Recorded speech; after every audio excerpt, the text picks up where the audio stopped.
Meron po akong panatasi po sa pamilya ko, sa mga anak ko. Hanggat nabubuhay po ako, gagawin ko po itong panatasan na to. Gusto mo rin ba ipamana to sa anak mo? Opo, kakalaki na po niya kasi hanggang ngayon po gumaganap na rin kahit bata pa Gumagawa na rin po siya ng pamalo niya, bulyos niya para paglaki niya, alam niya na yung gagawin niya. Anong pakiramdam mo na nagpe-penitensya yung tatay mo? Masaya. Dahil? Bawas kasalanan.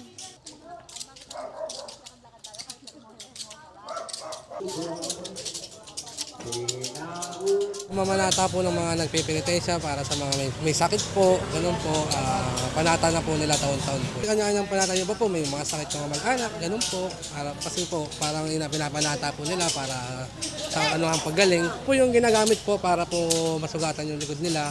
Kasi po, pamamagayin po muna nila tapos saka po susugatan. Yung mga pamalo po nila sa likod po, meron po yung mga taon. Kumbaga, pagka 10 yung gano'n nila, pamalo, 10 taon po sila. Formy po kung gaano kadami yung kahoy, yung kahoy nila sa ilalim.